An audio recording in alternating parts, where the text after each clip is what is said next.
मन के हारे हार और मन के जीते जीत, ये कहावत तो हम सभी ने सुनी हुई है, लेकिन हर कोई इसके सामने टिक नहीं पाता। बहुत सारे ऐसे लोग हैं जो मुश्किलों के सामने घुटने टेक देते हैं और बहुत से ऐसे लोग हैं जो उन्हीं मुश्किलों में अपने आप को तपाकर सोने की तरह निखार लेते हैं। ऐसे ही आपके सामने एक आज केस स्टडी शेयर करने जा रहा हूँ प्रेम गणपति डोसा प्लाजा के मालिक, जिनका रेवेन्यू आज करोड़ों में है। कभी 150 रुपए बर्तन धोने की मजदूरी किया करते थे और आज वही 30 करोड़ से ज्यादा का वो रेवेन्यू जनरेट करते हैं। जिन्होंने कभी ठेले से स्टार्ट किया था, एक ठेले से अपने बिजनेस को स्टार्ट किया था, आज वही पूरे देश में 45 से ज्यादा और इंटरनेशनल में 7 से ज्यादा फ्रेंचाइजी ओपन कर चुके हैं। बहुत से ऐसे लोग हैं जो अपने बिजनेस के स्टार्ट एक ठेले से करते हैं, या फिर किराए पर लिए गए मकान से करते हैं, या छोटी सी दुकान से करते हैं, या फिर एक गिमटी से करते हैं, लेकिन वो एक्सपेंड नहीं कर पाते। बहुत सारे ऐसे रीजंस होते हैं जिसकी वजह से एक्सपेंड नहीं कर पाते। तो आज इस वीडियो में प्रेम गणपति की कहानी के साथ में हम 5 बिजनेस फंक्शन को सीखेंगे, जिसमें जानेंगे कि एक ठेले से लेकर वो एक इतनी बड़ी फ्रेंचाइजी तक कैसे पहुंचे, या फिर उन्होंने बिजनेस को स्टार्टिंग करने से लेकर अपने कस्टमर को रिपीटेबल तक कैसे बनाया। तो आज प्रेम गणपति के सक्सेस स्टोरी के साथ में हम इस वीडियो में ये भी सीखेंगे कि बिजनेस के कैसे 5 फंक्शन को उन्होंने इंप्लीमेंट किया और उन्होंने एक ठेले से शुरुआत करके इंटरनेशनल फ्रेंचाइजी तक पहुंच पाए। तो बिजनेस फंक्शन में हम सीखेंगे कि बिजनेस में उन्होंने बिजनेस की स्टार्टिंग उन्होंने कैसे किया, कस्टमर सर्विस लोगों से उन्होंने कैसे बेटर रखा, तीसरी चीज है प्रोडक्ट में कितनी उन्होंने कैसे वैरायटीज को चेंज किया, उसके बाद में रिपीटेबल कस्टमर उन्होंने कैसे बनाए और क्यों बनाए, साथ में उसके बाद में फ्रेंचाइजी उन्होंने क्रिएट करना कैसे सीखा। तो प्रेम गणपति का जन्म तमिलनाडु के तोतीकोरम एक छोटे से जिले में बहुत ही गरीब परिवार में हुआ था और कुल मिलाकर प्रेम गणपति 7 भाई बहन थे। अब उनके परिवार की गरीबी ऐसी थी कि वो ज्यादा पढ़ाई नहीं कर सके, सिर्फ 10वीं तक की पढ़ाई कर सके, क्योंकि 10वीं की पढ़ाई करने के बाद में वो अपनी जीवनचर्या को, अपनी फैमिली के जीवनचर्या को चलाने के लिए मेहनत मजदूरी करने लगे और मद्रास में ही एक नौकरी करने लगे 250 रुपए पर मंथ की सैलरी पर। लेकिन उस सैलरी से क्या ही हो सकता था। तो प्रेम गणपति ने बहुत सारी नौकरी करने के बाद में उनको किसी फ्रेंड की सलाह मिली कि वो मुंबई आ जाए, उनको 1200 रुपए तक की वो जॉब दिला देगा। अब प्रेम गणपति ने बड़े बड़े सपने सजाए, क्योंकि जो 250 रुपए कमा रहा था वो अगर 1200 रुपए कमाएगा तो जाहिर सी बात है कुछ ना कुछ सपने देखेगा और अलग अलग प्रकार के ख्याल उनके दिमाग में चलने लगे। लेकिन जैसा सोचा जाता है अक्सर वैसा होता नहीं है। वैसा ही प्रेम गणपति के साथ भी हुआ। तो प्रेम गणपति जब फैमिली वालों को बिना बताए मुंबई चले जाए, क्योंकि अगर फैमिली वालों को बताते तो वो जाने नहीं देते, इसलिए वो बिना बताए मुंबई जब चले आए तो मुंबई आने के बाद में उनके साथ में ऐसी घटना घटी कि जिस फ्रेंड ने उनको बुलाया था वही उनका सामान और पैसा दोनों चोरी कर ले गया। अब प्रेम गणपति करते तो क्या करते, स्टेशन पर पड़े रहे। उसके बाद में जब सबसे हेल्प मांगी तो किसी एक बंदे ने हेल्प करने की कोशिश की और उन्होंने कहा कि चलो ठीक, आपका टिकट करवा देते हैं और आप वापस अपने घर जा पाएंगे। लेकिन प्रेम गणपति अब घर जाते भी तो कैसे, क्योंकि वो घर पर बिना बताए आए थे यहाँ पर 1200 रुपए पर मंथ कमाने। वैसे भी हर कोई मुंबई कहता है कि ये सपनों का शहर, मुंबई में अपने सपने को साकार करने के लिए आता है। तो प्रेम गणपति ने भी डिसाइड किया कि अगर मैं यहाँ तक आ गया हूँ तो अब मैं अपने एक सपने को बनाऊंगा, अपने एक सपने को संवारूंगा, उसके बाद ही मैं घर लौट के जाऊंगा। तो अगले ही दिन प्रेम गणपति को 150 रुपए महीने की तनख्वाह में एक बर्तन धोने का काम उनको मिला। हर कोई जो बिजनेस या तो कर रहा है या फिर बिजनेस स्टार्ट करने के लिए सोच रहा है, कई बार लोग एक छोटे से स्टॉल से शुरू करते हैं, ठेले से स्टार्ट करते हैं, या फिर मकान किराए पर लेकर स्टार्ट करते हैं, या छोटी सी दुकान खोलकर स्टार्ट करते हैं, बहुत ही कम इन्वेस्टमेंट में। ठीक इसी प्रकार से प्रेम गणपति ने भी किया। सन 1992 आते आते प्रेम गणपति ने बहुत सारी नौकरियों को किया और उसके बाद में जो पैसा बचाया उससे उन्होंने 150 रुपए के किराए पर एक ठेला लिया और 1000 रुपए में जो जरूरत के बर्तन थे और उसके बाद में जितनी जरूरत की मटेरियल थी उन सभी को उन्होंने खरीदा और रास स्टेशन के बाहर ही उन्होंने 1992 में पहला अपना ठेला लगाया। ऐसे ही आप भी बिजनेस कर रहे होते हो, छोटा सा बिजनेस होता है आपका, या फिर आप स्टार्ट किए होते हो। अब यहाँ पर तो बिजनेस आप स्टार्ट कर लेते हो, लेकिन आगे समझ नहीं पाते हो अब इसको बढ़ाना कैसे, क्योंकि कई बार उम्मीद आपकी ये होती है कि जब आप मार्केट को बिना रिसर्च के या फिर बिना देखे समझे आप काम स्टार्ट तो कर देते हो, ये समझकर कि अगला कर रहा है मेरा भी होगा। अब उसमें यूनिक क्या करेंगे आप। तो प्रेम गणपति से सीखते हैं business function number 2, customer service, कि उन्होंने कस्टमर सर्विस लोगों से अलग कैसे रखा। देखिए, कस्टमर सर्विस जो होती है ना, कस्टमर के माइंड में एक चीज चलता है कि कहीं भी अगर रेस्टोरेंट या फिर स्टॉल पे जाएगा खाने पीने के लिए कुछ, तो दोनों जगह पर अलग अलग परसेप्शंस होते हैं उसके। ठेले पर जाएगा उसका माइंडसेट अलग होगा, रेस्टोरेंट में जाएगा अलग होगा। रेस्टोरेंट में क्या सोच कर जाता है, अच्छी सर्विस मिलेगी, साफ सफाई मिलेगी, अच्छा खाना मिलेगा, स्वाद मिलेगा, महंगा भले ही। दूसरी चीज यह है कि अगर वो ठेले पर जाता है तो उसका माइंडसेट एक ही चीज होता है, हो सकता है यहाँ साफ सफाई ना हो सकता है यहाँ पर अच्छी वैरायटी ना मिलती हो सकता है स्वाद अच्छा ना मिले, सिर्फ पेट भर जाए तो चलो पेट ही भरते। लेकिन कस्टमर जब धीरे धीरे उनके दुकान पर आए पेट भरने के लिए, तब उनको समझ में आया कि प्रेम गणपति, क्योंकि वो बिलोंग करते थे तमिलनाडु से, उनके पास में डोसा और इडली बनाने का अच्छा हुनर था। तो उनके डोसा और इडली में जो स्वाद था वो अन्य लोगों के स्वाद से बिल्कुल अलग था, इसलिए इनका डोसा लोग पसंद करने लगे। दूसरी चीज ये था कि जैसा स्टेशन के बाहर अन्य डोसा वाले लुंगी में या फिर बनियान पहनकर या फिर कपड़े को साफ सुथरा या प्रोफेशनल ना रखकर वो अपना बिजनेस चलाते थे, वहीं पर प्रेम गणपति ने इसको पूर्ण रूप से चेंज किया और वो एक पूरे शेफ के ड्रेस में रहने लगे। अब उनके पास में दो चीजें यूनिक हो गई, एक तो उनके पास में स्वाद अच्छा था, दूसरा चीज में यह था अट्रैक्टिव लुक वो खुद को देते थे। तीसरी चीज उन्होंने किया कि अपने आसपास के एरिया को और साथ में जहां पर कस्टमर को वो सर्विस देते थे उस एरिया को साफ सफाई बहुत ज्यादा मेंटेन करते थे। इस वजह से वहां पर हर वर्ग के लोग आया करते थे, तो उसके इडली और डोसा का स्वाद लिया करते थे। अब इडली और डोसा का स्वाद प्रेम गणपति का इतना अच्छा होता था कि अन्य डोसा वाले जितने भी ठेला वाले थे उन सभी की भीड़ भी यहीं पर आने लगी और उनको अच्छी पॉपुलैरिटी मिलने लगी। लेकिन जैसे जैसे पॉपुलैरिटी लोगों को मिलती है वैसे वैसे प्रॉब्लम्स भी तो बढ़ती हैं। तो प्रॉब्लम ये बढ़ती गई क्योंकि ये बिना लाइसेंस के एक ठेले पर फूड बेच रहे थे, इसकी वजह से नगर पालिका बार बार इनका ठेला जब्त कर लिया करती थी और बार बार ठेला जब्त करने के बाद इनको बड़ी पेनल्टी भरनी पड़ती थी क्योंकि इसमें बिजनेस का कोई भी लाइसेंस नहीं था। तो बार बार जब ये पेनल्टी भरकर अपने ठेले को लाते, बार बार यही प्रक्रिया होती, तब धीरे धीरे करके और बेटर बनाने के लिए इस चीज को कि अब उनको प्रॉब्लम्स का सामना कम करना पड़े, पैसा बचाकर उन्होंने एक मकान को लीज पे लिया और 50,000 उसका डिपॉजिट बढ़ा और उसके बाद 5,000 रुपए पर मंथ उसका किराया दिया। अब वहां पर वो अपना पूरा मटेरियल तैयार करते थे और उसके बाद वो अपना ठेला लगाकर पूरा दिन वो अपना ठेला चलाते थे। सन 1997 तक आते आते प्रेम गणपति के पास में अब इतनी जमा पूंजी हो गई कि वो अपना एक रेस्टोरेंट को ओपन कर सके। अब उन्होंने अपना एक पहला रेस्टोरेंट ओपन किया और उसका नाम रखा डोसा प्लाजा। अब क्योंकि उस रास्ते पर स्कूल के बच्चों का आना जाना अच्छा लगा रहता था, तो वहां पर काफी बच्चों के साथ उनकी दोस्ती भी हो गई, जिसकी वजह से वो टेक्नोलॉजी को भी सीख पाए थे। टेक्नोलॉजी में उन्होंने सीखा कि सोशल मीडिया पर उनको अपना प्रेजेंस कैसे बढ़ाना है, उसके बाद में वेबसाइट उनको कैसे क्रिएट करनी है और काफी कुछ अपने बारे में रिव्यू कैसे लेना है, ये सारी चीज वो सीख पाए थे। तो कस्टमर सर्विस को वो और बेटर बनाते चले गए। अब उसके बाद में उन्होंने अपनी थोड़ी सी वैरायटीज को चेंज किया।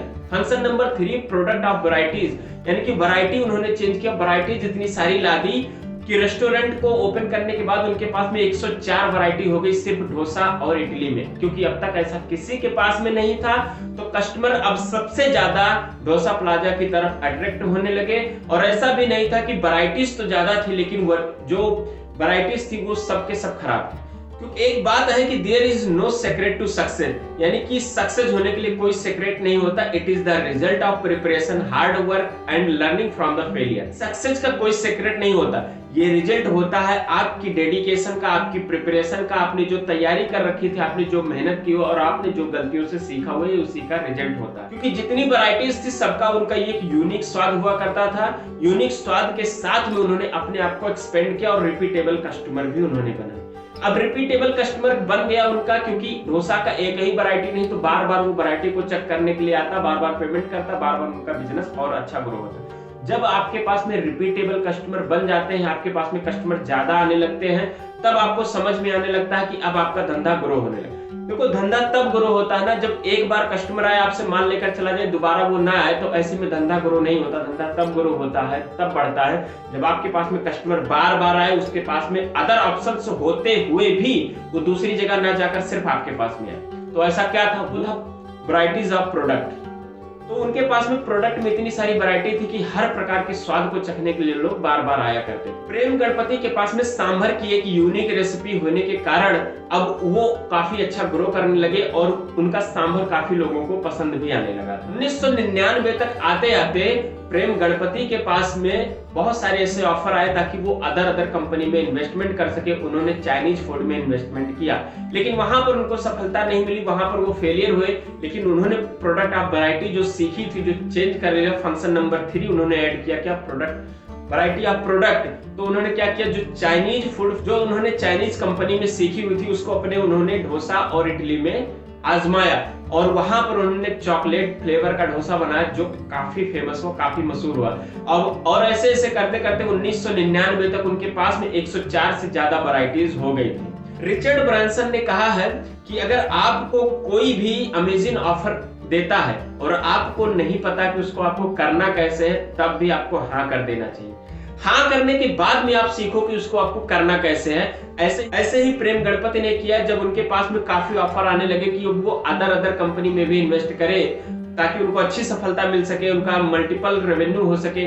तब उन्होंने जब चाइनीज फूड कंपनी में इन्वेस्टमेंट किया, तब वहां से उन्होंने सीखा कि प्रोडक्ट वैरायटीज क्या होती है और वहां से उन्होंने अपने डोसे में चॉकलेट डोसे को भी ऐड किया था जो काफी पॉपुलर हुआ। अब उनके पास में बहुत अलग अलग वैरायटीज होने के साथ साथ में कुछ यूनिक वैरायटी थी, जैसे अमेरिकन चापसी, शेजवान डोसा और पनीर चिली डोसा और साथ में चॉकलेट फ्लेवर का डोसा जो काफी लोगों को पसंद आया करता था।